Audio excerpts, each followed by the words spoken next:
आम्ही असे बांधावर उभे राहतो आणि येणाऱ्या पाहुण्याला म्हणतो, ते बघितलं का ते झाड, हा तोच तो डोंगर, बरोबर तिथपर्यंत सगळं माझं.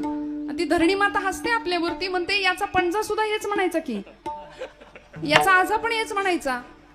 अहो पुण्यामध्ये परवा एक गाडी बघितली मोठी, ती गाडी कुठली होती कुणाची होती सांगत नाही, पण मोठी ट्रॅफिक सिग्नलला मोठी गाडी होती. त्या गाडीच्या मागे लिहिलं होतं, भाऊंशी वाकडं स्मशानात लाकडं.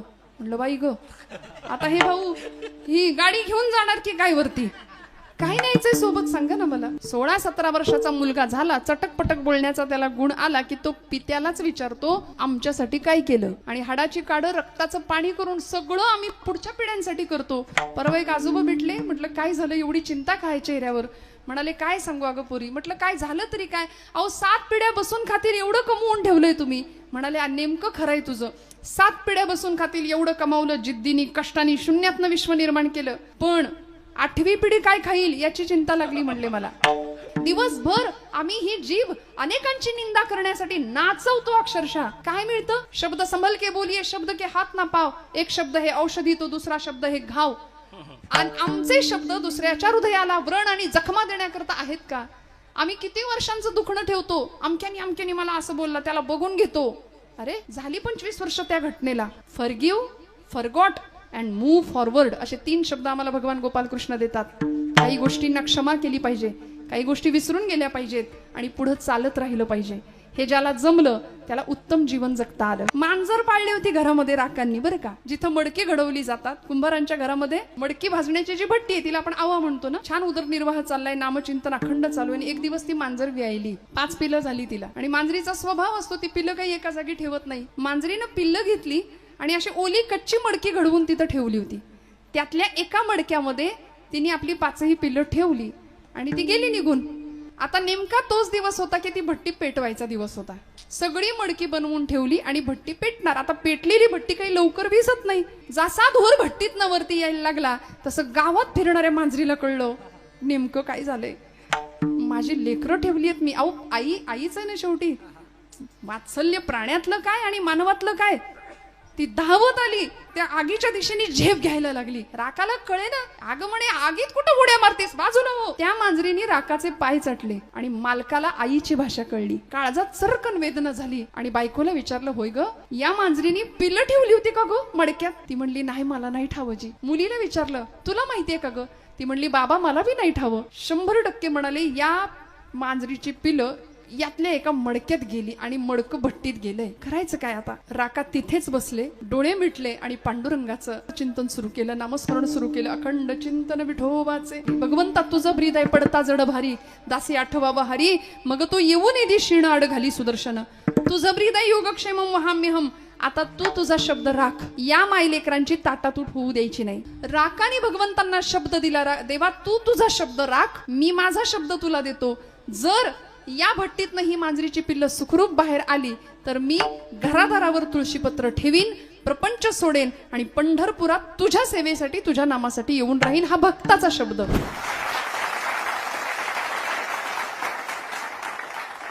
संत माऊली आहेत. माऊलींना, ज्ञानोबरायांना आम्ही विश्व माऊली म्हणतो. पण आता आमची अडचण अशी आहे की आम्ही लेकरू व्हायला तयार नाही. देव माऊली आहेत, संत माऊली आहेत, गुरु माऊली आहेत. वेदांना, शास्त्रांना, श्रुतीला सुद्धा ज्ञानोबरायांनी माऊलीत संबोधन दिलंय.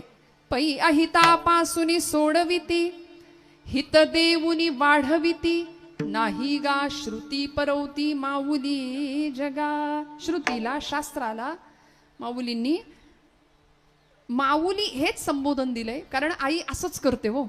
आई लेकराच्या कल्याणाचाच फक्त विचार करते. आणि लेकरू चुकलं, माता पिता हेच करतात ना. लेकरू चुकलं तर 2 कानाखाली वाजवण्याची तयारी आई ठेवते, पिता ठेवतो. आणि तेच लेकरू जर आजारी पडलं तर तेच माता पिता त्याच लेकराच्या उशा पायथ्याशी बसून राहतात. जगाच्या सबंध जगाच्या पाठीवरती तुमचं माझं कल्याण व्हावं, सर्वतोपरी कल्याण व्हावं असं फक्त संतांना वाटतं, फक्त माता पित्यांना वाटतं. म्हणून संतांनी उद्धार करायचाच झाला तर प्रत्येक वेळी आईचा उद्धार केला, पित्याचा उद्धार केला. जगी ऐसा बाप व्हावा, त्याचा वंश मुक्तीस जावा. सगळं जग तडफडतंय मुक्तीसाठी, मोक्षासाठी, पण ज्या घरामध्ये मातृस्मरण पितृस्मरण कायम आहे, माता पित्यांची कृतज्ञता कायम आहे, त्याच्या वंशाचं भाग्य, त्या भाग्याचा हेवा करावा असं भाग्य त्या वंशाला लाभतं. सुशीलो मातृपुण्येन पितृपुण्येन चातुरहा उदारो वंश पुण्येन आत्मपुण्येन भाग्यवान असं म्हटलंय. आईची पुण्याई असेल तर सुशीलतेचा गुण मिळतो. सुशीलो मातृपुण्येन पितृपुण्येन चातुरहा, पित्याची पुण्याई असेल तर चतुरता माणूस प्राप्त करतो. उदारो वंश पुण्येन, वंशाची पुण्याई ज्यावेळी असते ना त्यावेळी उदारतेचा गुण आपल्याकडे येतो. आणि आत्मपुण्येन भाग्यवान, मनुष्य भाग्यवान कशाने ठरतो तर स्वतःच्या पुण्याईने, आत्मपुण्येन भाग्यवान. आम्ही सगळे इथं जमलेली मंडळी आहे ना, आम्ही भाग्यवान आहोत. मला असं कायम दादा वाटतं की आपल्या सगळ्यांचं देवानी सिलेक्शन केलंय. हजारो माणसं आहेत पण दादांनी गावं हे त्यांचं सिलेक्शन आहे. मी कीर्तन करावं हे माझं देवानी केलेलं सिलेक्शन आहे असं मी समजते. खूप कृपा लागते अखिल जन्मांची. या मृदंगातनं नाद सुंदर निघावा देवाला आवडेल असा हे त्यांनी त्यांचं केलेलं सिलेक्शन आहे, त्यांनी निवड केली आहे. नाहीतर डोंगरे शास्त्रीजींचं विधान मी बऱ्याचदा कीर्तनात सांगत असते. ते म्हणायचे कथा केली आहे कीर्तन केली जाने की हमारी औकात क्या है. पहिल्याच दिवशी हा शब्द वापरायचे ते, तरी पण 7 दिवस भरपूर लोक यायची, गर्दी करायची. कथा के लिए जाने की हमारी औकात क्या है, कथा के लिए वो जाते हैं जिनको बाकी बिहारी बुलाते हैं. तिकडून बोलावणं यावं लागतं. आपण सर्वसामान्य जीव आहोत मंडळी. आपण प्रपंचातली कर्म सोडू शकत नाही. सगळे व्यवहार आपल्याला प्रपंचातले व्यवहारातले भौतिकातले करावे लागतात. इथं आलोय ना आपण, मग इथं आल्यानंतर सगळी कर्म उत्तम केली पाहिजेत. प्रपंच सोडून देव करा असं कुठल्याही संतांनी सांगितलं नाही. उत्तम प्रपंच संतांनी सांभाळले आणि उत्तम असा परमार्थ सुद्धा करून दाखवला. मग आम्ही कर्माच्या बाबतीत जर आम्ही श्रीमंत ठरलो म्हणजे काय, आमचं कर्म असं असावं की ज्यामुळे आजूबाजूचा परिवार आमच्यासाठी वेडा होईल.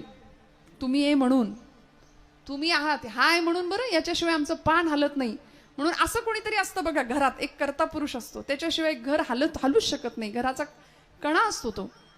गावामध्ये असा कोणीतरी दादा असतो, गावामध्ये असं कोणीतरी एक नेतृत्व असतं की त्यांच्याशिवाय गावाचं काही चालत नाही, नाही का. त्यामुळे आमचं कर्म असं असावं की आमचे नातेवाईक, आमची मंडळी, आमचा सगळा परिवार आमच्यासाठी वेडे झाले पाहिजेत, हे कर्माच्या बाबतीत. आणि भक्ती आमची अशी असावी की आमच्यासाठी देव वेडा झाला पाहिजे. देव भावे लाचावला, देव लाचावतो भक्ताच्या भावा करता, भक्ताच्या भक्ती करता. त्यामुळे संतांच्यासाठी भक्तांच्यासाठी देवानी वेडं व्हावं असं कर्मही सुंदर होतं आणि अशी भक्तीही सुंदर होती. त्यामुळे कर्मयोग आणि भक्तियोग भगवान गोपालकृष्ण सुद्धा आम्हाला सांगतात, या दोनही जीवनांनी आमचं जीवन सर्वांग परिपूर्ण व्हावं. म्हणून 3 टप्प्यांमध्ये मानवी जीवनाची जर विभागणी केली ना तर अपूर्ण, पूर्ण आणि परिपूर्ण. अपूर्ण कोण आहे, ज्याला मी कोण आहे हे कळलंच नाही, तो अपूर्ण जीव आहे. जीव हा अपूर्ण आहे, ज्याला स्वतःची ओळखच नाही.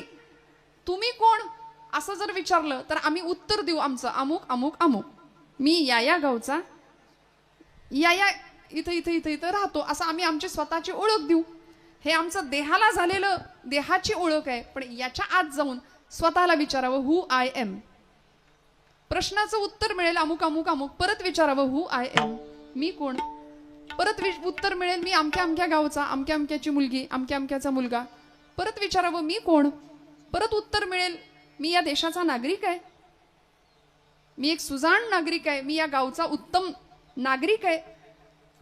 परत उत्तर मिळेल असं मी कोण मी कोण मी कोण स्वतःला प्रश्न विचारत राहिलो ना तर एक दिवस उत्तर मिळतं अहम ब्रह्मास्मी, मी तो आहे. मग देह, सगळ्या मर्यादा देहासंबंधीच्या सगळ्या बाजू गळून पडतात आणि मी, माझं आत्मतत्व त्या आत्मतत्वाशी एकरूप होतं आणि मग प्रश्न मिळतो, उत्तर मिळतं अहम ब्रह्मास्मी, मी तो आहे, मी ब्रह्म आहे. मग आम्हाला त्या ब्रह्म तदाकार वृत्तीला पोहोचायचं असेल, प्रणो धनहु शरम आत्मा ब्रह्मत लक्ष उच्चते.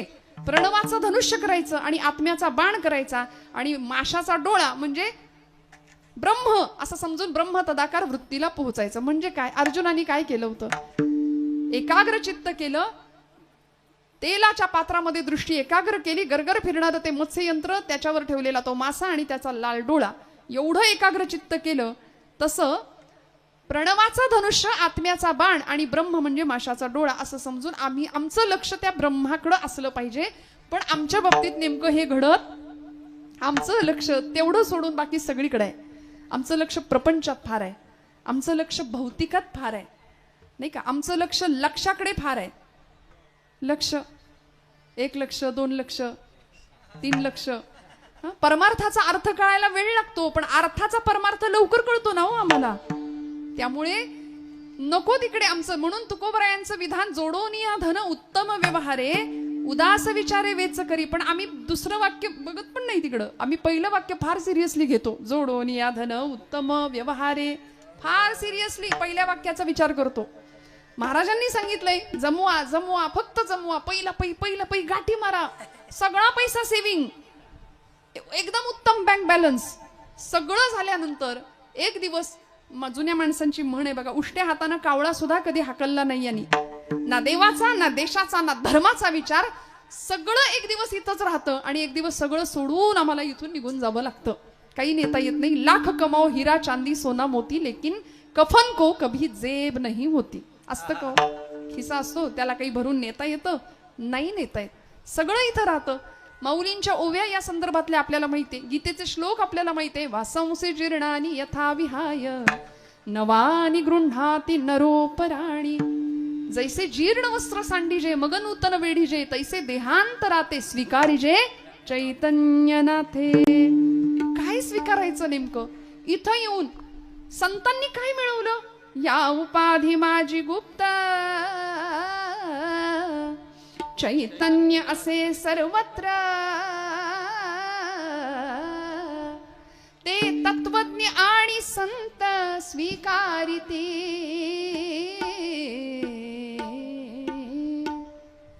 मग या सृष्टीतलं, चराचर सृष्टीतलं चैतन्य तत्व आम्हाला स्वीकारता येईल का? जे संतांनी स्वीकारलं, जीवन आनंद स्वरूप मिळवलं. आणि आम्हाला जे मिळतं ते सुख, आम्हाला मिळतो तो आनंद नाही बरं का. आम्हाला प्रपंचात मिळतो, आपल्याला वाटतं आम्ही आनंदी आहे. आम्ही आनंदी नाही, आम्ही सुखी आहे. कारण सुख म्हटलं, सुखाचं नाणं उचललं की दुःखाचा काटा आपोआप त्याच्या मागे येतोच. मग सुखही खोटं आहे प्रपंचातलं आणि दुःखही खोटं आहे. मग नेमकं खरं काय? तर आनंद ही वस्तू खरी आहे. तुम्ही म्हणाल नेमकं काय? आनंद म्हणजे सुख की नाही?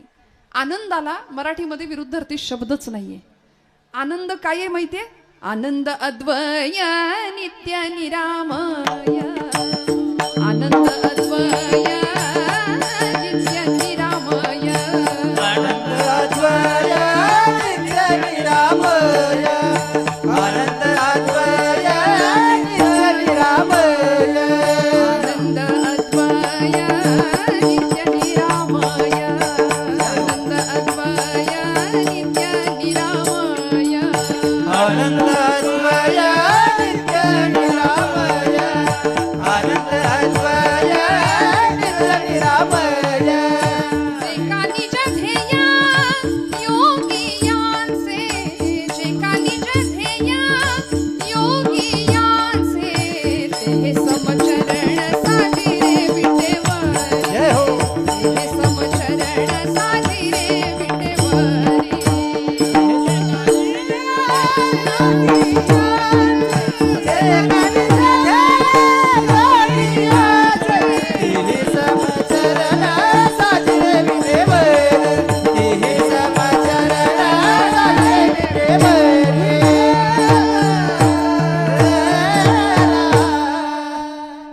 आनंद अद्वय नित्य निरामय.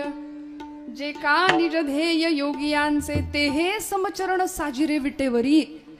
काय खरं आहे आनंद? आनंद अद्वय नित्य आणि निरामय.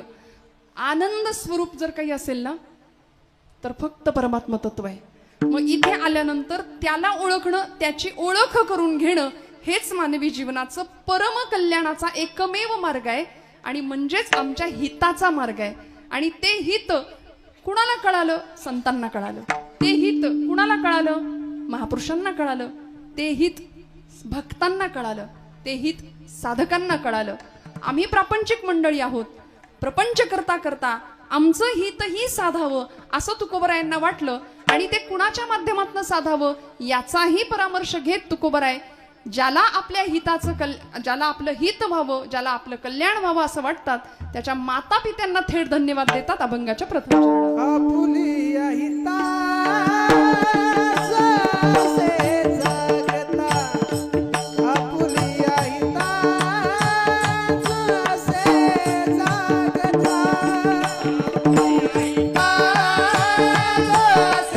जगता, आपुलिया हिताचे जगता, आपुलिया हिताचे जगता,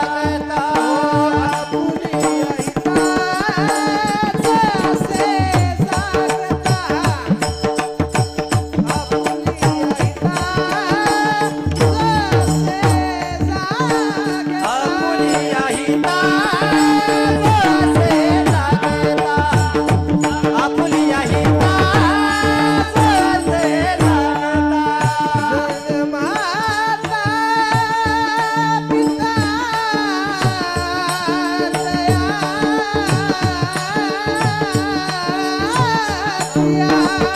जगता, जगमाता पिता धन्यमाता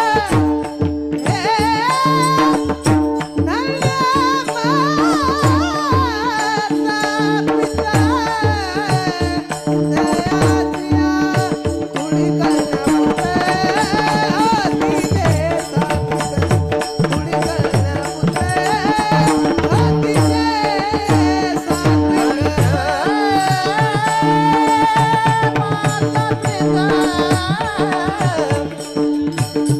हे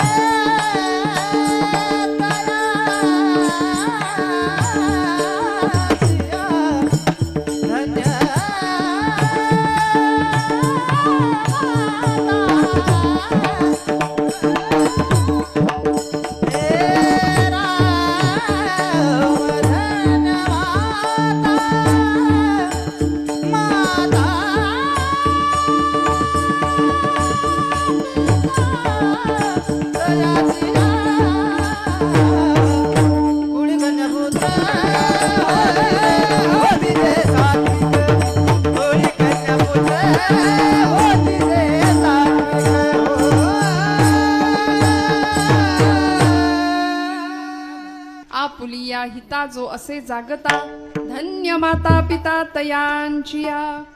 तुकोबरायांनी धन्यता दिली कुणाला? धन्य माता पिता तयांचिया. भारतीय संस्कृतीने उद्घोष केला असेल तर तो मातेचा आणि पित्याचा कायम. म्हणून तर पहिला नमस्कार मातृदेवो भव, पितृदेवो भव, आचार्य देवो भव, राष्ट्रदेवो भव. पहिला नमस्कार आईला, दुसरा नमस्कार पित्याला आहे. म्हणून मी खरं सांगते, ज्या घरामध्ये माता पित्यांना नमस्कार करून पिढी बाहेर पडते ना, ती जीवनामध्ये यशस्वी झाल्याशिवाय राहत नाही. त्यामुळे घरामध्ये माता पिता असावेत, असले तर त्यांचा योग्य सन्मान राखला जावा. हे संस्कार ज्या कुळामध्ये ज्या घरामध्ये घडतात, तुकोबराय म्हणतात ती मंडळी, ती भक्त किंवा ते साधक स्वतःच्या हिताच्या ठिकाणी जागे असतातच. आणि ज्यांना स्वतःचं हित कळावं, कारण आईला आणि पित्यालाच हिताचा कळवळा असतो बरं का. म्हणून बघा, आईची तुलना प्रत्येक वेळी संतांशीच केली. लेकुराचे हित वाहे माऊलीचे चित्त. तुकोबराय म्हणतात आई आणि संत माझ्यासाठी समान आहेत. ज्ञानोबरायांना विश्व माऊली अशी उपाधी दिली ना. ज्ञानराज माझी योग्यांची माऊली, जिणे निगमवल्ली प्रगट केली. ज्ञानाबाई माझी अनाथांची माय. संतांकडे आई म्हणून लोकांनी पाहिलं. आळंदीला गेलो, माझी माऊली म्हणून आपण समाधीला कवटाळतो, समाधीला स्पर्श करतो, आईची भेट झाल्यासारखं वाटतं आईची. आणि खरं आहे, ज्याला आई नाही, ज्याला पिता नाही ना, त्याला ज्ञानोबा आहेत आणि तुकोबरा आहेत असं समजावं. ज्याला आई नाही त्यांनी माऊलींच्याकडे डोकं टेकवावं, ज्याला पिता नाही त्यांनी तुकोबरायांच्या चरणावर डोकं टेकवावं. दोन्हीचा लाभ मिळेल. दोघांच्या असण्याची अनुभूती आपल्या आयुष्यात आल्याशिवाय राहणार नाही. त्यामुळे आईची कमतरता भरून संतांनी काढली आणि संतांनी आम्हाला प्रत्येक वेळी माता पित्यांचं तुमच्या माझ्या जीवनामध्ये असलेलं अविभाज्य असं स्थान किती महत्वाचं आहे हे वेळोवेळी पटवून दिलं. धन्य माता पिता तयांचिया. हिताच्या ठिकाणी जो जागा आहे त्याला धन्यता दिली का हो? त्याला तर दिलीच, पण त्याच्या माता पित्याला धन्यता दिली. या जगामध्ये स्वतःची प्रगती, जगाची प्रगती ज्यांनी केली ना, ती सगळी मंडळी आईवेळी होती. प्रत्येक महापुरुष मोठा झाला तो त्यांच्या आईमुळे, तो त्यांच्या पित्यामुळे. आई वडिलांविषयी ज्यांनी ज्यांनी कृतज्ञता बाळगली ती मंडळी खऱ्या अर्थाने मोठी झाली. श्रोते हो, ज्याला स्वतःचं हित कळलं, आपुलिया हिता जो असे जागता, जागत शब्द वापरताना तुकोबरायांना काय अनस्यूत असावं, काय संतांचं म्हणणं असावं. समाज झोपलेला आहे का? तुम्ही सगळे जागे आहात, मी जागे, आपण सगळे जागे आहे.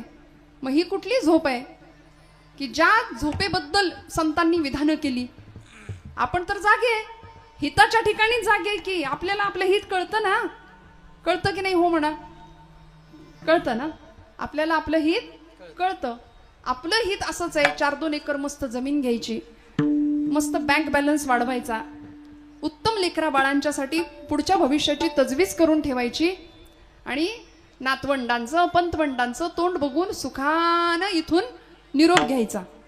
याच्यात आपलं हित आहे असं आपल्याला वाटतं. माऊलींना विचारावं, ज्ञानोबराय तुमचं काय हो? तुम्ही कुठे एकरभर जमीन केली आहे का बुक? तुम्ही कुठं काही सातबाराचा उतारा आहे का तुमच्या नावावर? ज्ञानोबराय उत्तर देतात, माझं असं काहीच नाही. हे विश्वची माझे घर, ऐसी मती जयाची स्थिर, किंबहुना चराचर आपणची झाला. म्हणून आज 750 वर्षानंतर सुद्धा तुमच्या माझ्या घरामध्ये आपल्या पणजोबाचा, खापर पणजोबाचा किंवा पूर्वजांचा फोटो नसेल, पण ज्ञानराजांचा फोटो, तुकोबांचा फोटो नक्की सापडेल. कारण सगळं जग माझं आहे ही भावना, याला म्हणायचं आपल्या बरोबर जगाचंही हित करणं. बरं का, आम्ही फक्त आमच्या हिताचा विचार करतो. परोपकाराय सताम विभूतया, संतांना का म्हटलं? कारण दुसऱ्यावर उपकार करणं हीच त्यांची लक्षणं होती ना. आपल्या बरोबर जगाचं कल्याण व्हावं हा एकमात्र कल्याणाचा विचार, शाश्वत कल्याण. आणि तो दादागिरी करून नाही, दंडवत घालूनच केलाय. सकलांच्या पाया माझा दंडवत, आपुलाले चित्त शुद्ध करा, चित्तशुद्धीची मनशुद्धीची कामना. प्रचंड प्रामाणिकपणे दंडवत घालून जगाच्या चरणावर नम्रपणे प्रार्थना केली की अरे बाबा रे, स्वतःचं हित साधा, हित साधा. का? कारण सगळीकडे घनदाट असा अंधकार आहे. कशाचा? अज्ञानाचा आहे, अहंकाराचा आहे. मग उजेड व्हायचा असेल सगळीकडे तर कशामुळे होईल? बाबा अहंकार निशी घनदाट, बाबा अहंकार निशी घनदाट, बाबा अहंकार निशी घनदाट, बाबा अहंकार निशी घनदाट.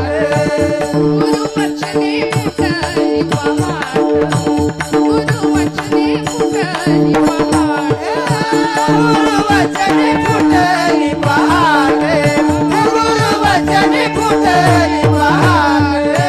माता भक्ती भेटली बरवंत, माता भक्ती भेटली बरवंत, माता भक्ती भेटली बरवंत, माता भक्ती भेटली बरवंत. तिने मार्ग दाविला चोखटगा, तिने मार्ग दाविला चोखटगा. नरहरी रामा गोविंदा वासुदेवा, नरहरी रामा गोविंदा वासुदेवा. तिने मार्ग दाविला चोखटाला, तिने मार्ग दाविला चोखटाला. नरहरी रामा गोविंद वासुदेवा, नरहरी रामा गोविंद वासुदेवा, गोविंद वासुदेवा. सगळ्या संतांनी जाग करण्याचं काम केलं आम्हाला. उठा जागे भारे आता, स्मरण करा पंढरीनाथा. म्हणजे काय, आम्ही झोपलो होतो का? नाही. देहाच्या झोपेबद्दल नाही, आमच्या मनाला वर्षानुवर्ष आलेली मरगळ ती दूर व्हावी. 16वं शतक तुकोबरायांनी हा प्रयत्न केला की आता भक्ती करण्याकरता तर जागे राहाच, आत्मकल्याणाकरता जागे राहाच, पण जनकल्याण व्हावं याकरता अनेक प्रकारच्या लुटारूंची आक्रमणं आपल्यावरती होत आहेत. आता सावध व्हा. आता जागा रे बाईनो जागा, आता जागा रे बाईनो जागा, आता जागा रे बाईनो जागा, आता जागा रे बाईनो जागा, आता जागा रे बाईनो जागा, आता जागा रे बाईनो जागा, आता जागा रे बाईनो जागा, आता जागा रे बाईनो जागा. जर निचल्या, जर निचल्या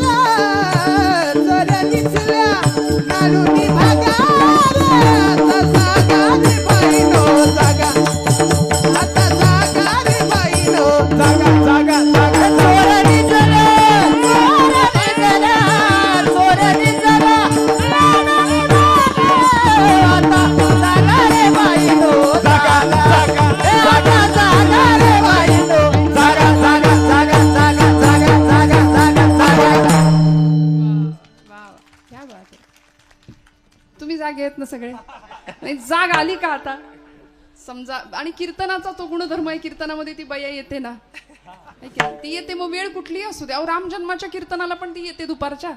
रात्री कृष्ण जन्माचा असू दे तरी ती येते, तिला निमंत्रण नाही द्यावं लागत. पण आपण सगळे जागे राहिलो पाहिजे आपल्या हिताच्या ठिकाणी. किती गोड गायलं. आता जागा रे भाई नो जागा, जगजोगी जगजोगी, जाग जाग बोलती, जगजोगी जगजोगी. जागच केलं आम्हाला. अखंड जागते पण ठेवण्याचं उत्तिष्ठत उपनिषदांचं वाक्य आहे. जागृत प्राप्य वरान्न बोधित.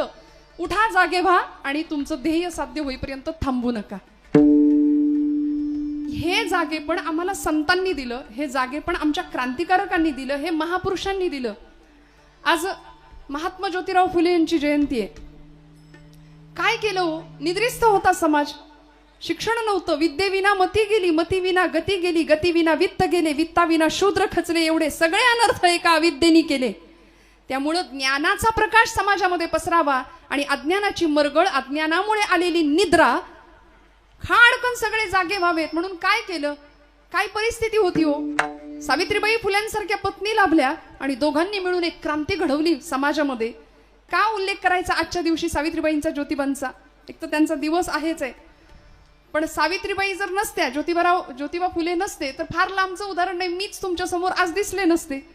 मागास आज ना आहे भारतीय महिला जगती, मागास आज ना आहे भारतीय महिला जगती. सद्विचार ऐकून पतीचा घेऊन लेखणी हाती, स्त्री शिक्षण घेण्यासाठी कटिबद्ध जाहली मगती. निंदेचे वादळ उठले, जे उठले तसेच शमले, जे निंदक तेही झुकले. सावित्री आणिक ज्योती घ्या प्रणाम कोटी कोटी, सावित्री आणिक ज्योती घ्या प्रणाम कोटी कोटी, सावित्री आणिक ज्योती घ्या प्रणाम कोटी कोटी. रस्त्यातनं असे जाणाऱ्या या पती पत्नींच्या अंगावरती शेण चिखलाचे गोळे फेकले जायचे. प्रचंड अपमान केला जात होता. सावित्रीबाईंचे तर एवढे उपकार आहेत, जाताना पिशवीमध्ये एक साडी एक्स्ट्रा घ्यायच्या, त्या 2 लुगडं, त्यातलं एक लुगडं कायम एका साडीमध्ये, आणि अंगावरच्या साडीवर शेण चिखलाचे गोळे फेकले जायचे. शाळेत जायचं, मुलींना ज्ञानदान करायचं, साडी बदलायची, ज्ञानदान करायचं आणि परत ती खराब साडी नेसून परत घरी येताना परत ते शेणाचे चिखलाचे गोळे फेकत झेलत घरी यायचं. ते जर त्यावेळी तिथं घाबरून घरी बसले असते तर आज आपण इथे नसतो, ज्ञानाचा प्रकाश जगभर पसरलाच नसता. त्यामुळे एवढे अनंत उपकार आहे की त्या अंधकारातनं, त्या निद्रिस्त समाजातून उद्याचा भविष्यकालीन भारत किंवा उद्याचा उषःकाल त्यांना दिसत होता. याकरता सगळं सहन केलं. म्हणून धन्यता द्यायची या मंडळींना. तुकोबराय धन्यता देतात आमच्या हिताच्या ठिकाणी जागे असण्यासाठी ज्यांनी ज्यांनी प्रयत्न केले, आणि सगळ्यात मोठा प्रयत्न करणारे माता आणि पिता आहेत. म्हणून तुकोबराय त्यांना धन्यता देतात. धन्य माता पिता तयांची. निवृत्तीपासून प्रवृत्तीपासून निवृत्ती घेतल्याखेरीज असं म्हणतात, भक्तीच्या किंवा मुक्तीच्या गर्भागारात प्रवेश करण्याचा सोपान प्राप्त होत नाही. प्रवृत्तीपासून निवृत्ती, निवृत्ती झाल्यानंतर ज्ञानप्राप्ती आणि मग मुक्तीच्या गर्भात प्रवेश करण्याचा सोपान, हे सगळं आम्हाला प्राप्त होतं. आणि ही 4 भावंड ज्यांच्यामुळं आपल्याला मिळाली ते माता पिता काय धन्य आहेत, ज्यांनी सगळ्या जगाला जागं केलं. 12व्या शतकामध्ये इथे भक्तिरसाचा कल्लोळ केला माझ्या ज्ञानोबा माऊलींनी. नाथांच्या काळामध्ये ही ज्ञानेश्वरी समाजाला पचेना. दृष्टांत द्यावा नाथांना माऊलींनी की नाथा माझा गळा आवळला जातोय, अजान वृक्षाची मुळी गळ्याला आवळली गेली, जरा मोकळं करा. भक्तीचं अवडंबर माजलं. त्यावेळी ही ज्ञानेश्वरी पुनरुज्जीवित करून संतांनी पुन्हा एकदा समाजाला दिली. भाव जाणला. केवढे मोठे अनंत उपकार आहेत मला सांगा ना. हे कशामुळे घडलं? धन्य माता पिता तयांची. साक्षात वैराग्य संपन्न, वैराग्याची मूर्ती असलेली आमची विठ्ठलपंत आणि साक्षात भक्तीची मूर्त असलेली आईसाहेब रुक्मिणी माता. इतकं झेललं, इतकं सहन केलं. गृहस्थाश्रम, संन्यासाश्रमानंतर स्वीकारलेला गृहस्थाश्रम आणि मग निर्माण झालेली संतती. त्यामुळे समाजाकडून फक्त अवहेलना, फक्त निंदा, अपमान, छळ एवढं सगळं सहन करावं आणि आपल्या पश्चात आपल्या मुलांना तरी चांगलं जगता यावं म्हणून ब्रह्मवृंदांसमोर उभ्या असलेल्या या दोघांना ब्रह्मवृंदांनी देहांत प्रायश्चित्त ऐकवावं. त्यावेळी या दोघांनी सांगावं, विठ्ठलपंतांनी सांगावं, भूदेव आपला निर्णय आम्हाला मान्य आहे. स्वीकारला निर्णय देहांत प्रायश्चित्ताचा. आणि हे दोन माता पिता जगाला अमृताची सुधा मिळावी, संजीवनी मिळावी, आपली लेकरं सन्मानानं जगावीत म्हणून माघारी आली. एक दिवस संध्याकाळची वेळ, चारही लेकरं अंथरुणामध्ये झोपलेली आहेत. चारही लेकरांच्या अंगावरचं पांघरुण सरळ केलं. मुक्ताईच्या डोक्यावरनं हात फिरवला आमच्या रुक्मिणी आई साहेबांनी आणि पतीच्या मागे निघाले. हो, धर्माचं काम होतं. ब्रह्मवृंदांनी दिलेला निर्णय मान्य होता. देहांत प्रायश्चित्त घ्यावं लागणार होतं. आपल्या लेकरांना उत्तम जगता यावं, याला म्हणायचं त्याग. माता पित्यांचा काय त्याग असू शकतो, काय जीवन असू शकतं, विलक्षण त्यागमयी जीवन. साक्षात वैराग्याचे पुतळे असलेले विठ्ठलपंतांनी घर सोडलं, उमऱ्यातनं बाहेर पाऊल टाकलं. तशा रुक्मिणी आईसाहेब निघाल्या, पण मागे वळून पाहिलं. मुक्ताईकडे पाहवलं नाही, ज्ञानादादाकडे पाहवलं नाही, सोपानांकडे पाहवलं नाही. निवृत्तीदादांच्या जवळ गेल्या, निवृत्तीदादांना उठवलं. निवृत्ती दादा, तुम्ही मोठे आहात या सगळ्यांपेक्षा, आता यांचा कैवार तुम्हाला घ्यावा लागेल. तुम्ही मोठे व्हा, सगळ्यांचा सांभाळ करा, रडायचं नाही हा. म्हणून सगळ्यांची समजूत घातली आणि आईसाहेब निघाल्या. जात असताना मुक्ताईच्या डोक्यावरचे केस बाजूला केले. ज्ञानदादांकडे पाहिलं. डोक्याशी भगवद्गीतेची प्रत होती ज्ञानदादांच्या. आणि माऊलींकडे पाहिलं. माऊलींना विचारलं, ज्ञानोबा कोण घेईल जगाचा कैवार? त्यावेळी माऊली असे आपोआप एका कुशीवर वळले आणि हात पडला भगवद्गीतेवर झोपेतच. आईला उत्तर मिळालं, घेतला. माझ्या ज्ञानोबानी जगाचा कैवार घेतला. आता ही भगवद्गीता जगाला कळेल अशी 9000 ओव्यांची भावार्थ दीपिका प्रगट झाल्याशिवाय राहणार नाही नेवाशाच्या ठिकाणी. प्रगट झाली. माऊलींचे शब्द घुमले. सच्चिदानंदांनी ज्ञानेश्वरी लिहून काढली. आईनं डोक्यावरनं हात फिरवला. मुक्ताईला कवटाळलं, सोपान काकांना कवटाळलं. निवृत्तीचा निरोप घेऊन दोघंही निघून गेले. निबिड अंधकाराला चिरत चिरत कुत्र्यांचं किंचाळणं कानावर येत होतं. इंद्रायणीच्या डोहाजवळ दोघे जण गेले आणि कुणाला काही कळायच्या आत दोघांनी पटापट डोहामध्ये उड्या मारल्या. पाण्यावर वलयांवर वलय उठली. कितीतरी वेळ इंद्रायणी गहिवरली, शहारली, शांत स्तब्ध झाली आणि निस्तब्धपणे वाहायला लागली. पुन्हा बराच वेळ झाला. पहाटेच्या वेळी निवृत्तीनाथ शांत ध्यानावस्थेमध्ये. ज्ञानादादा उठले, सोपान काका उठले, मुक्ताई उठली. आणि उठल्या उठल्या 4-5 वर्षाची लेक, बाळाला आई नाही दिसली की ते बाळ कावरं बावरं होतं ना. आई कुठे आहे, दादा दादा आई कुठे आहे म्हणून डोळे चोळत परकर पोलक्यातली आमच्या मुक्ताई आई साहेब बाहेर आल्या आणि निवृत्ती दादांना सांगायला लागल्या, दादा आई कुठे आहे, सांगणार आहे, आई कुठे आहे. निवृत्ती दादा सांगतायत. जवळ घेतलं का, डोक्यावरनं हात फिरवला. म्हणाले, मुक्ते आई देवाघरी गेली ग, आई देवाघरी गेली. दादा अरे तिथं रोजच जाते, आत्ता येईल. सिद्धेश्वराला गेली असेल, तिकडे प्रदक्षिणा घालेल अश्वत्थ वृक्षाला आणि लगेच येईल. मुक्ते आई कधीच नाही येण्याकरता गेली आहे बाळा. मुक्ताई आई साहेबांनी विचारावं, दादा आई कधीच नाही येणार, मग तुम्हाला आई कुठली हो, तुम्हाला आई कुठली आता. निवृत्ती दादांनी रात्रभर साठवलेलं सगळं रडू हंबरडा फुटला, ढसढसा रडायला लागले. आणि या तीनही भावंडांना आपल्या जवळ घेतलं आणि मुक्ताईला सांगतात, मुक्ता आजपासून तू माझी आई. म्हणून मुक्ता नाही मुक्ताई, मुक्ते नाही मुक्ताई, ब्रह्मचित्कल आदिशक्ती. मुक्ताबाई नमो त्रिभुवन पावनी, नमो त्रिभुवन पावनी, नमो त्रिभुवन पावनी, आद्यत्रय जननी देवाची, आद्यत्रय जननी देवाची, नमो ज्ञानेश्वरा, नमो ज्ञानेश्वरा. निवृत्ती उदारा सोपान देवा, मुक्ताबाई नमो त्रिभुवन पावनी, आद्यत्रय जननी देवांची. म्हणून जगाची जननी झाली ना ती माई झाली. का धन्यवाद द्यायचे माता पित्यांना की ही लेकरं अशी घडवली, असा जीवनाचा इतका सुंदर प्रवास या मुलांच्याकडून करवून घेतला. आणि मग आज माऊलींनी आम्हाला किती दिलं. चांगदेव 65 असू दे, अमृतानुभव किंवा अनुभवामृत असू दे, भावार्थ दीपिकेचे तर एवढे अनंत उपकार आहेत आमच्यावरती. बघा ना, गीतेवरती टीका अनेकांनी केली आहे. आपण जागे आहेत ना, भगवद्गीतेवरती अनेकांनी टीका भाष्य केलंय. एकट्या ज्ञानोबा यांनी केलंय अशातला भाग नाही. वामन पंडित नावाचे पंत साहित्यातले एक कवी होऊन गेले. त्यांनी गीतेवर टीकाभाष्य केलं, त्याला नाव दिलं यथार्थ दीपिका. आता यथार्थ दीपिकेचं कवर पृष्ठ सुद्धा आम्हाला बघायला मिळत नाही, इतकी ती दुर्मिळ आहे. गीतेवरती टीकाभाष्य विनोबा भावेंनी सुद्धा केलं. आई म्हणायच्या त्यांच्या, विनू मला ते वेदांत कळत नाही, तत्वज्ञान कळत नाही, तू महान पंडित आहेस वेदांताचा, मला भगवद्गीता समजावून सांगशील का रे. म्हणून आपल्या आईसाठी विनोबा भावेंनी गीताई नावाचा ग्रंथ लिहिला आणि आईला भगवद्गीता समजावून सांगितली. विनोबा भावेंनी गीतेचं टीकाभाष्य केलं. गीतेवर अजून अनेकांनी लिखाण केलं, त्यापैकी स्वराज्य हा माझा जन्मसिद्ध हक्क आहे आणि तो मी मिळवणारच असं इंग्रज सरकारला ठणकावून सांगणारे आणि सरकारचं डोकं ठिकाणावर आहे का असा जळजळीत अग्रलेख लिहिणारे लोकमान्य टिळक यांनी मंडालेच्या तुरुंगामध्ये गीता रहस्य नावाचा ग्रंथ लिहिला, तोही गीतेवरचा टीकाभाष्यच. मग या सगळ्यांमध्ये माझ्या ज्ञानोबा माऊलींची ज्ञानेश्वरी महाराष्ट्र सारस्वताने आणि महाराष्ट्र संस्कृतीने गाभाऱ्यात आणि डोक्यावर का घेतली याचं एकच उत्तर आहे. माऊलींनी गीतेवर टीका केली, टीकाभाष्य केलं, 9000 ओव्यांमध्ये त्याला नाव दिलं भावार्थ दीपिका. कारण ज्ञानोबरायांनी भाव जाणला. म्हणून मी नेहमी असं सांगते, ज्ञानेश्वरी हातात घेतली ना मंडळी आपण, की जणू काही आपण आईच्या मांडीवर बसलोय असा अनुभव घ्यावा. ज्ञानेश्वरीचं एक एक पान इतक्या हळुवारपणे ओलांडावं, उलगडावं. कुठल्याही पुस्तकाला जसं हाताळतो तसं ग्रंथांना कधीच हाताळू नये. इतका आनंद मिळेल ना.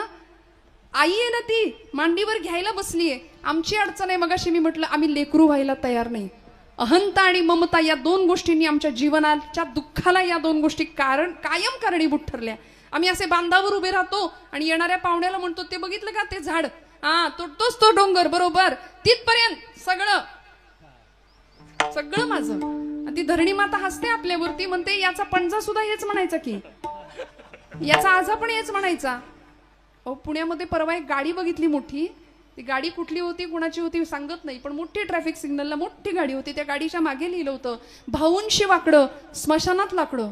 म्हणलं बाई ग, आता हे भाऊ ही गाडी घेऊन जाणार की काय वरती, काय न्यायचंय सोबत सांगा ना मला. किती मी आणि माझं करू बरं. प्रपंच उत्तम करायचा, सगळी कर्तव्य, पण तुमचं माझं हित जर साधायचं असेल ना, तर त्याकरता एकच मार्ग आहे, एकच मार्ग. कुठला मार्ग? अभंगाचं 3रं चरण आहे. गीता भागवत करीती श्रवण, गीता भागवत करीती श्रवण, गीता भागवत करीती श्रवण, गीता भागवत करीती श्रवण, गीता भागवत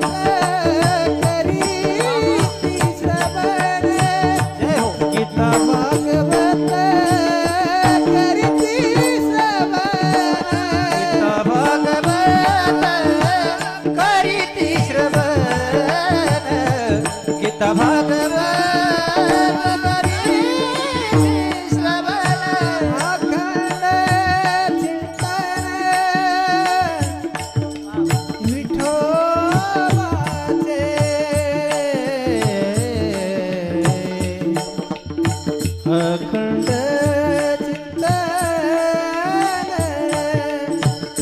विठोबाचे,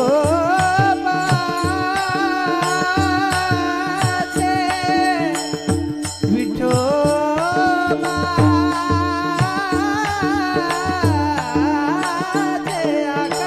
अखंड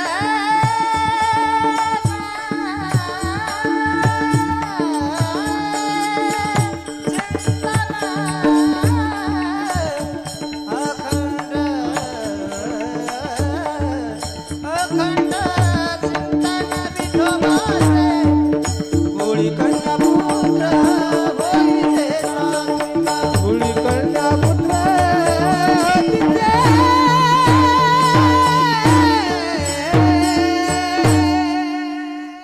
गीता भागवत करीते श्रवण अखंड चिंतन विठोबाचे. हिताचा मार्ग तुकोबरायांनी सांगितला. स्वतःच्या हिताच्या ठिकाणी जागं राहायचं असेल तर ग्रंथ जवळ घेऊया, संतांना जवळ करूया. संघाचा रंग मनाला लागतो असा, मनाचा उत्तम रंग देईल असा संघ करूया. संतांचा संघ, उत्तम चिंतन, अखंड चिंतन विठोबाचे. आम्ही चिंतन नाही, आम्ही चिंता जास्त करतो. चिंतन आणि चिंतेमध्ये फरक आहे ना. आम्ही आणि महिला वर्ग तर जरा जास्तच चिंता करतो आमची. खरं आहे की नाही? फार चिंता. आल्या गेल्याचं बघा, रांधा वाडा, उष्टी काढा, सगळ्यांचं करा. आणि केलं कोणीच म्हणत नाही. किती करा, केलं म्हणतं का कोणी? ब्रह्मचैतन्य गोंदवलेकर महाराज आमचे सांगतात, तुम्ही प्रपंचासाठी कितीही करा, केलं कुणीच म्हणणार नाही. 16-17 वर्षाचा मुलगा झाला, चटकपटक बोलण्याचा त्याला गुण आला की तो पित्यालाच विचारतो, आमच्यासाठी काय केलं? आमच्यासाठी काय केलं तुम्ही? काय करून ठेवलं? आणि हाडाची काढं रक्ताचं पाणी करून सगळं आम्ही पुढच्या पिढ्यांसाठी करतो.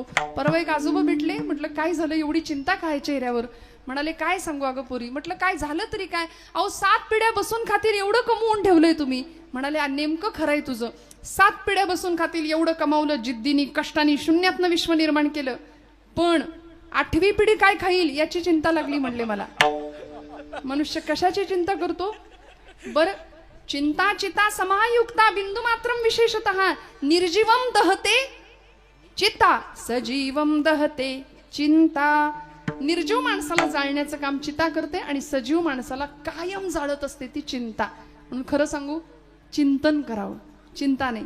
चिंता चितेकडे घेऊन जाईल, चिंतन चैतन्याकडे घेऊन जाईल. त्यामुळे अशी चिंता करावी ज्याच्यामुळे तो चिंतामणी आपल्यावर प्रसन्न होईल आणि आपल्या इच्छित मनोकामना पूर्ण करेल. जीवनातली सगळी चिंता दूर करणारा चिंतामणी पांडुरंग परमात्मा तुकोबरायांना भेटला होता. म्हणून जिजाई साहेबांना सारखे म्हणायचे, आवले काळजी करू नको ग, अजिबात चिंता करू नको ग. कसली काळजी करते? ज्यानं चोच दिली तो चारा देणारच आहे नव, कशा पायी काळजी करतेस? अहो काळजी नव्हती, चिंता नव्हती. देणारा तो आहे, नेणारा सुद्धा तोच आहे, देवविता तोच आहे. म्हणून तर गोरोबा काका आमचे उत्तम प्रकारे उदरनिर्वाह करतायत, नामस्मरण भक्ती उत्तम करतायत. पण करत असताना सुद्धा तुझे रूप चित्ती राहू, मुखी तुझे नाम, देह प्रपंचाचा दास, सुखे करू काम, सुखे करू काम.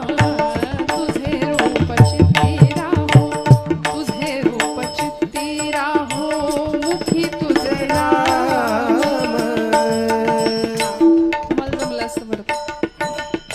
काय केलं? अखंड भगवंताचं नाम, भगवंताचं गुण, भगवंताचे रूप अखंड स्मरण केलं. अखंड चिंतन विठोबाचे. पुढचं लेकरू कधी पायाशी आलं चिखल तुडवताना कळलं नाही. आणि इतके रममाण झाले होते, इतके रममाण. पांडुरंग पांडुरंग पांडुरंग पांडुरंग, अखंड नामस्मरण. लेकरू पायाशी आलेलं सुद्धा कळालं नाही. इतकं देहभान असो ऐसा कोठे आठवचे नाही, देहीच विदेही भोगू दशा, या अवस्थेला पोहोचलेले आमचे संत महात्मे. पण ज्यावेळी कळावं, ज्यावेळी पत्नीला कळावं, त्यावेळी घेतला ना कैवार पांडुरंग परमात्म्याने. दिलं मूल तर दिलंच, सर्वार्थाने उद्धार केला. आणि एवढी सत्ता हातात दिली गोरोबा काकांच्या की संप्रदायातल्या सगळ्या संतांची परीक्षा घेण्याचं सामर्थ्य काकांकडे होतं. सगळे संत किती मोठे आहेत. ज्ञानोबरायांच्या डोक्यावर थापटणं आपटावं लागलं गोरोबा काकांना. नामदेवांच्या निमित्ताने ज्यावेळी नामदेव महाराज कीर्तन करतायत, कुणीच नमस्कार करेना, त्यावेळी आमच्या ब्रह्मचित्काला आईसाहेब मुक्ताबाई म्हणतात, अरे अरे अरे नाम्या कच्चा रे कच्चा. सगळे त्याला नमस्कार करतायत, पण त्याला वाटतंय मीच मोठा. सर्वाभूती परमात्म तत्व हे फक्त बोलण्यापुरतं ठीक आहे, पण अनुभवाच्या पातळीवर कुठंच आणलंय, कुठंच आणलंय. आम्हालाही सगळीकडे देव आहे असं फक्त आपण बोलतो, पण अनुभव शून्य आमचं तत्वज्ञान. त्यामुळे नामदेवांच्या कीर्तनानंतर आईसाहेबांची कळकळ बघितली आणि ज्ञानादादांना सांगितलं, आता काकांना पाचारण करा. गोरोबा काका आले. बरं, वारीमध्ये थापटणं कशाला आणलं होतं असेल, कशाला आणलं असेल, पण आणलं होतं त्यांनी. सगळ्यांच्या डोक्यावर थापटणं आपटलं. ज्ञानोबांच्या डोक्यावर, निवृत्तीनाथांच्या, कुणी काही प्रतिक्रिया नाही, शांत. निवृत्तीनाथ एकदम शांत, ज्ञानादादा एकदम शांत. सोपान काकांच्या डोक्यावर एकदम शांत. इथं अमृताची संजीवनी उतू चालली आहे म्हणाले या सगळ्यांच्या अंतरंगामध्ये. काय यांचा परिपक्वपणा मी सांगणार, गोरोबा काका सांगतायत. मुक्ताबाईंच्या डोक्यावर सणसणीत सणकांडी आमच्या आईसाहेब आदिशक्ती मुक्ताबाई म्हणाल्या. काय यांच्यामधलं परिपक्वपण, मी अपुरेपण मी काय सांगणार. आणि आता ज्यावेळी नामदेवांच्या डोक्यावर थापट नापटायची वेळ आली त्यावेळी नामदेव महाराज संतापले ना. अरे असं थापट नापटून कळतं का म्हणाले. नाम्या कच्चा आहे की पक्का आहे, ते मी पक्का आहे की कच्चा आहे असं थापट नापटून कळेल म्हणून ताण ताण ताण करत तावातावाने देवाकडे गेले आणि देवाला विचारलं, अरे गोरोबा काका डोक्यावर थापट नापटून ठरवणार काय, मी कच्चा आहे की पक्का आहे, देवा सांग. भगवंत म्हणाले, नामया खरं आहे, थापट आपटूनच कळेल तू कच्चा आहे की पक्का आहे. आणि निर्णय मुक्ताबाईंनी कधीच लावला होता. अरे अरे अरे जसे ओरडले तसे पटकन मुक्ताई म्हणाल्या, नाम्या कच्चा रे कच्चा, सांग मी कच्चा आहे का, सांग मी कच्चा आहे का. पांडुरंग परमात्मा म्हणाले, पक्के पण यायचं असेल तर गुरुची आवश्यकता लागेल आणि गुरु माऊलीला जवळ करावं लागेल, मग जीवन पक्क होईल, भाजून पक्क होईल, परिपक्व होईल. आणि मग औंड्या नागनाचा ऍड्रेस देतात देव त्यांना. मग तिथं गेल्यानंतर ते भेटले कोण, विसोबा खेचर. बघितल्या डोकं फिरलं, काय पण पत्ता दिलाय मला, हे असं पिंडीवर पाय ठेवून हे माझे गुरु. आणि मग परिणाम व्हायचा तो झाला, पूर्णत्वाचं ज्ञान झालं, ब्रह्मज्ञान झालं आणि मग सर्वाभूती परमात्म तत्व हे नामदेव महाराजांना कळालं. मला असं वाटतं गोरोबा काकांचं श्रेय आहे. काय कळालं, तीर्थ विठ्ठल क्षेत्र विठ्ठल, तीर्थ विठ्ठल क्षेत्र विठ्ठल, तीर्थ विठ्ठल क्षेत्र विठ्ठल, तीर्थ विठ्ठल क्षेत्र विठ्ठल. देवा विठ्ठला देवा पूजा विठ्ठल, देवा विठ्ठला देवा पूजा विठ्ठल, तीर्थ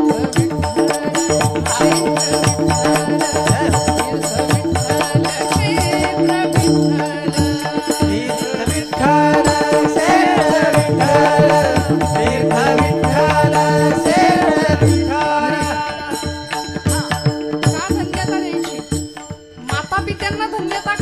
ऐका नामदेव महाराजांचा अभंग. माता विठ्ठल पिता विठ्ठल, माता विठ्ठल पिता विठ्ठल, बंधू विठ्ठल पिता विठ्ठल, माता विठ्ठल पिता विठ्ठल, माता विठ्ठल पिता विठ्ठल, बंधू विठ्ठल गोत्र विठ्ठल, बंधू विठ्ठल गोत्र विठ्ठल, तीर्थ विठ्ठल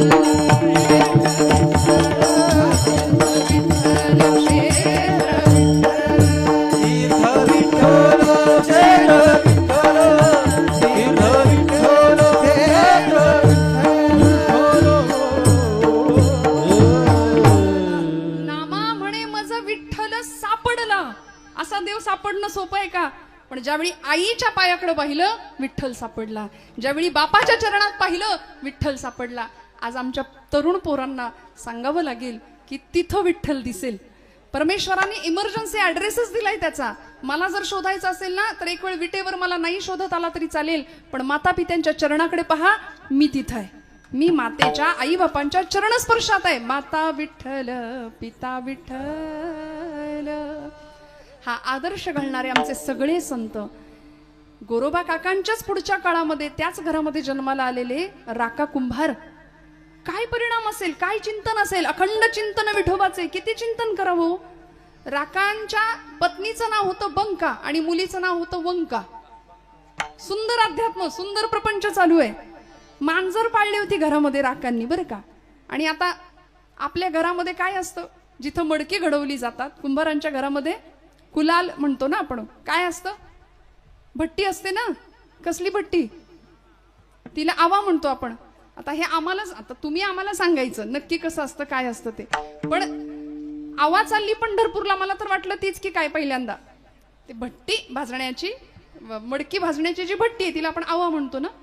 राकांनी ती पाळलेली मांजर, छान उदरनिर्वाह चाललाय, नामचिंतन अखंड चालू आहे. एक दिवस ती मांजर व्यायली, 5 पिलं झाली तिला. आणि मांजरीचा स्वभाव असतो ती पिलं काही एका जागी ठेवत नाही, बोक्यापासनं अन्य काही उपद्रव घटकांपासून त्यांचं रक्षण करण्याकरता ती त्याचा मुक्काम पिल्लांचा बदलत राहते. मांजरीनं पिल्लं घेतली आणि अशी ओली कच्ची मडकी घडवून तिथं ठेवली होती. त्यातल्या एका मडक्यामध्ये तिने आपली 5ही पिल्लं ठेवली आणि ती गेली निघून. आता नेमका तोच दिवस होता की ती भट्टी पेटवायचा दिवस होता. सगळी मडकी बनवून ठेवली आणि भट्टी पेटणार. आता पेटलेली भट्टी काही लवकर विझत नाही. सगळी मडकी मस्त भाजली पाहिजेत, तितका वेळ ती भट्टी चालती राहणार, पेटती राहणार. ही मांजर निघून गेली आणि भट्टी जशी पेटली, जसा धूर भट्टीतनं वरती यायला लागला तसं गावात फिरणाऱ्या मांजरीला कळलं नेमकं काय झालंय. माझी लेकरं ठेवली आहेत मी. अहो आई आईच आहे ना शेवटी. वात्सल्य प्राण्यातलं काय आणि मानवातलं काय. निसर्गामध्ये मातृत्वाची भावना खूप विलक्षण आहे. आपण बारकाईने कधीतरी बघा. त्या मांजरीला कळलं नेमका काय प्रकार झालाय. ती धावत आली आणि राका त्या आगीच्या दिशेने झेप घ्यायला लागली. राकाला कळे ना, आग म्हणे आगीत कुठं उड्या मारतेस, बाजूला हो. त्या मांजरीने राकाचे पाय चटले आणि मालकाला आईची भाषा कळली, त्या मांजरीची भाषा कळली. काळजात चरकन वेदना झाली आणि बायकोला विचारलं, होय ग, या मांजरीने पिल्लं ठेवली होती का ग मडक्यात? ती म्हणली, नाही मला नाही ठावं जी. मुलीला विचारलं, तुला माहितीये का ग? ती म्हणली, बाबा मला बी नाही ठावं. 100% म्हणाले, या मांजरीची पिलं यातल्या एका मडक्यात गेली आणि मडकं भट्टीत गेलंय. करायचं काय आता? राका तिथेच बसले, डोळे मिटले आणि पांडुरंगाचं चिंतन सुरू केलं, नामस्मरण सुरू केलं. अखंड चिंतन विठोबाचे. भगवंता तुझं हृदय निर्वाणी गोविंदासे मागे पुढे काहीच साकडे पडवले. भगवंता तुझं हृदय पडता जड भारी, दासे आठवावा हरी, मग तू येऊन येदी क्षीण आड घाली सुदर्शन. तुझं हृदय योगक्षेमम वहाम्यहम. आता तू तुझा शब्द राख, या मायलेकरांची ताटातूट होऊ द्यायची नाही. राकाने भगवंतांना शब्द दिला, देवा तू तुझा शब्द राख, मी माझा शब्द तुला देतो. जर या भट्टीतनं ही मांजरीची पिल्लं सुखरूप बाहेर आली तर मी घरादारावर तुळशीपत्र ठेवीन, प्रपंच सोडेन आणि पंढरपुरात तुझ्या सेवेसाठी तुझ्या नामासाठी येऊन राहीन. हा भक्ताचा शब्द. 3 दिवस भट्टी विजेना. 3 दिवसांनी ज्यावेळी भट्टी विजली तोपर्यंत अन्न पाण्याचा कण नाही पोटात. राका बसलेत त्यांची पत्नी आणि मुलगी, सबंध घरदार भगवंतांच्या चिंतनामध्ये बसलंय. बराच वेळ निघून गेला. अखंड चिंतन विठोबाचे, नामस्मरण सुरू आहे. आणि जशी भट्टी विजली तशी एक एक मडकं भट्टीतनं बाहेर काढायला सुरुवात झाली. ज्या मडक्यात ही मांजरीची 5ही पिल्लं होती ना, त्या मांजरीला माहिती होतं कुठल्या मडक्यात पिल्लं आहेत. बरोबर ते मडकं जसं बाहेर यायला लागलं तसं मांजर धावायला लागली. राकांनी पाहिलं, पहिलं पिल्लू, दुसरं पिल्लू, तुर सगळीकडे ती पिल्लू पळायला लागली. हो, क्षणोक्षणा सांभाळितो साक्षी होतो आपुला, साक्षी होतो आपुला, साक्षी होतो आपुला. क्षणोक्षणा सांभाळितो साक्षी होतो आपुला, साक्षी होतो आपुला, साक्षी होतो आपुला. प्रत्येक क्षणाला सांभाळणारा तो परमात्मा आहे ना. आणि राका म्हणाले, देवा तू तुझा शब्द राखलास ना, आता माझी पाळी. घरादारावर तुळशीपत्र ठेवलं, त्याग केला घरादाराचा आणि पंढरपुरात हे कुटुंब येऊन वास्तव्यासाठी राहिलं. भगवंत इतका देतो, इतका देतो. अनंत हस्ते कमलाकराने, देता किती घेशील दोकराने, नेईल जेव्हा ती तू क्या करानी, किती रक्षसी मग दोकरानी. त्यामुळे भगवंताचं चिंतन अखंड करावं आणि आमचं हित आम्हाला हवं असेल तर काय करावं? गीता भागवत करीती श्रवण. श्रवण भक्तीचा उद्घोष आमच्या सगळ्या संतांनी केला. ग्रंथांचं श्रवण करावं, वाचन करावं, निधिध्यासन करावं, चिंतन करावं. श्रवण भक्ती पहिली नवविधातली सर्वश्रेष्ठ अशी भक्ती आहे. काय करायचं? श्रवणाच्या मिसे बैसावे येवोनी, साम्राज्य भुवनी सुख नांदे. इथं सुख मिळतं, संतांचं म्हणणं आहे. श्रवण भक्तीमध्ये सुख मिळतं. ज्ञानोबरायांनी श्रवण भक्ती करण्याकरता आपल्या स्वभावाच्या विरुद्धार्थी जाऊन किंवा विरोधात जाऊन एक प्रतिज्ञा केली आहे. माऊलींचा हा स्वभाव नाही, पण तरी सुद्धा माऊली प्रतिज्ञा करतात, तरी अवधान ऐकले दिजे, मग सर्व सुखासी पात्र होईजे.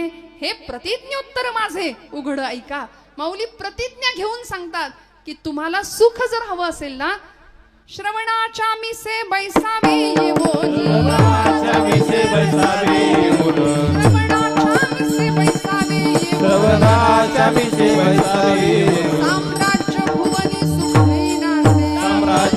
भुवनी सुखी नांदे साम्राज्य भुवनी सुखी नांदे श्रवणाच्या मिसे पैसावे येऊनी श्रवण भक्तीच्या माध्यमातून आम्हाला सुख प्राप्त होईल. अजून काय गीता भागवत करीती श्रवण एकंदर 4 गकारांचा छंद माणसाला लागावा असं शास्त्र सांगतं.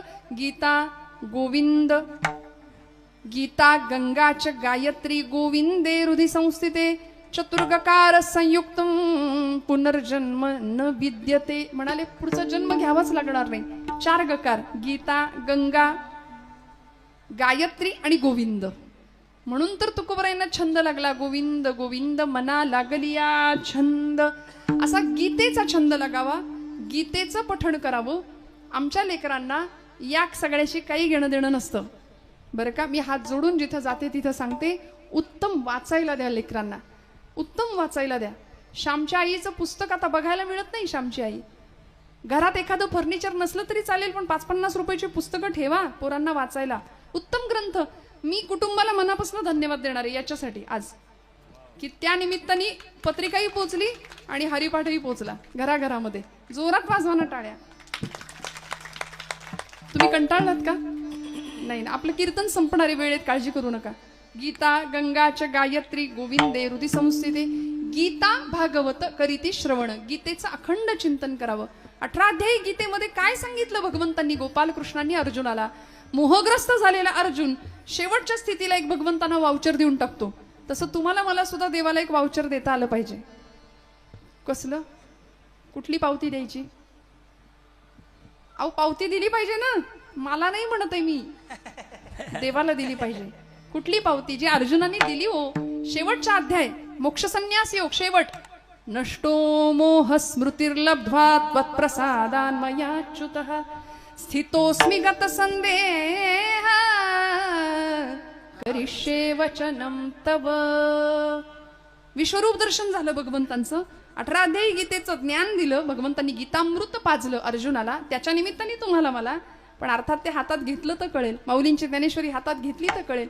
परिणाम काय झाला? शेवटच्या अध्यायामध्ये भगवंतांना अर्जुन सांगतात आता शस्त्रधारी झालो मी. पुन्हा एकदा हातात शस्त्र धरतो आणि माझा मोह संपला. नष्टो मोह स्मृतिर्लब्ध्वा त्वत्प्रसादान्मयाच्युत. तुझ्या प्रसादामुळे माझा मोह संपला. आता सगळा संदेह संपला देवा. आता करिष्ये वचनम तव. तू म्हणशील तसंच घडेल. धर्माचा विजय होईल. पराक्रम शर्थीचा पराक्रम करेन. अर्थात तूच माझ्याकडून करवून घेशील हा विश्वास. त्याचा परिणाम असा झाला या 18 अध्यायी गीतेमुळे अर्जुन रुजू मवाळ स्वभावाचा पण स्वतःचा कर्तव्य विन्मुख झालेला, कर्तव्य प्रवृत्त झाला, उत्तम कर्म केलं. आज तुम्हाला मला कर्मप्रधानता जीवनामध्ये घ्यायची असेल ना तर भगवद्गीता लागेल. नाथांचं भागवत आहे. श्रीमद भागवत महापुराण 18 पुराणांपैकी एक ग्रंथ की जो व्यासांनी रचला. व्यासोच्छिष्टम जगत सर्वम असं म्हटलं गेलं. ज्या भागवतामध्ये भगवंतांच्या लीला आहेत तो भागवत ग्रंथ. ज्याच्यावर 11 स्कंधावर नाथांनी भागवताची टीका केली एकनाथी भागवत ते एकनाथी भागवत. सगळे ग्रंथ आपल्या जवळ ठेवावेत. ग्रंथांची कास धरावी. श्यामच्या आई पुस्तकाचा मी उल्लेख केला. इथल्या प्रत्येक लेकरांनी ते पुस्तक वाचावं बरं का. आता ते दिसत नाही, बघायला मिळत नाही का हो. पांडुरंग सदाशिव साने या एका व्यक्तीने आईचा गोडवा गायला ज्या पुस्तकामध्ये. लहानपणी श्याम आंघोळ करून स्नान करून जर बाहेर आला तर आईला सांगायचं आई तुझा पदर पसर, मला त्याच्यावर पाय ठेवायचे कारण माझ्या पायाला घाण लागेल, माती लागेल. आई काय असते? आईनी सांगावं श्याम पायाला घाण लागू नये म्हणून जपतोस ना तसं आयुष्यात मनाला घाण लागू नये म्हणून जप आयुष्यभर. संतांनी आईनी पित्यानी तुमच्या माझ्या मनशुद्धीची कायम प्रार्थना केली आहे, कायम प्रयत्न केले. त्यामुळे आमचं मन कशाने शुद्ध होईल? मन धुवून कशाने निघेल? हरिनाम प्रक्षाळी जिव्हे ते म्हटलंय. दिवसभर आम्ही ही जीभ अनेकांची निंदा करण्यासाठी नाचवतो अक्षरशः. काय मिळतं? शब्द संभल के बोलिये, शब्द के हात ना पाव. एक शब्द हे औषधी तो दुसरा शब्द हे घाव. आणि आमचे शब्द दुसऱ्याच्या हृदयाला व्रण आणि जखमा देण्याकरता आहेत का? आम्ही किती वर्षांचं दुखणं ठेवतो. अमक्यानी मला असं बोलला त्याला बघून घेतो. अरे झाली 25 वर्ष त्या घटनेला. Forgive, forgot and move forward असे 3 शब्द आम्हाला भगवान गोपालकृष्ण देतात. काही गोष्टींना क्षमा केली पाहिजे, काही गोष्टी विसरून गेल्या पाहिजेत आणि पुढे चालत राहिलं पाहिजे. हे ज्याला जमलं त्याला उत्तम जीवन जगता आलं. आयुष्य परीक्षाच आहे ना, रात्रंदिना आम्हा युद्धाचा प्रसंग. मग जीवनातले काही प्रश्न आम्हाला सोडवावे लागतील, काही प्रश्न सोडून द्यावे लागतील. ऑप्शनला पेपरात असतं की नाही. मग ज्याला सोडून द्यायला जमलं त्याला उत्तम जीवन जगता आलं. आणि असं प्रपंच आणि परमार्थ यांनी समृद्ध असलेलं आमचं जीवन ज्यावेळी फुलेल त्या घरामध्ये अशी संतती जन्माला येते की ज्याचा भगवंताला हर्ष वाटतो. दुसरं चरण. कुळी कन्या पुत्र, कुळी कन्या पुत्र, होती जे सात्विक, कुळी कन्या पुत्र, कुळी कन्या पुत्र, होती ते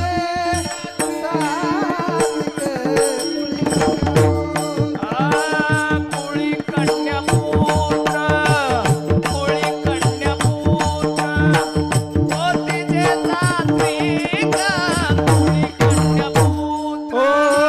कुळी कन्या पुत्र, कुळी कन्या पुत्र, होती ते सात्विक, कुळी कन्या पुत्र. दयाचा हरिक वाटे देवा, दयाचा हरिक वाटे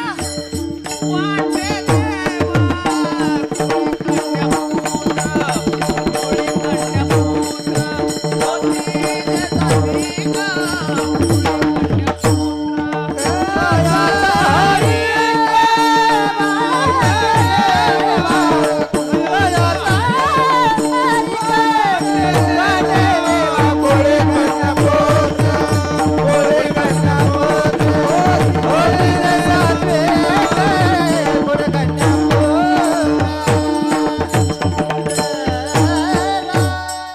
विठोबा रखुमाई, कुमार कुमाई, विठोबा रखुमाई. हरी विठोबार कुमाई, विठोबार कुमाई, विठोबार कुमाई, विठोबार कुमाई, विठोबार कुमाई, विठोबार कुमाई,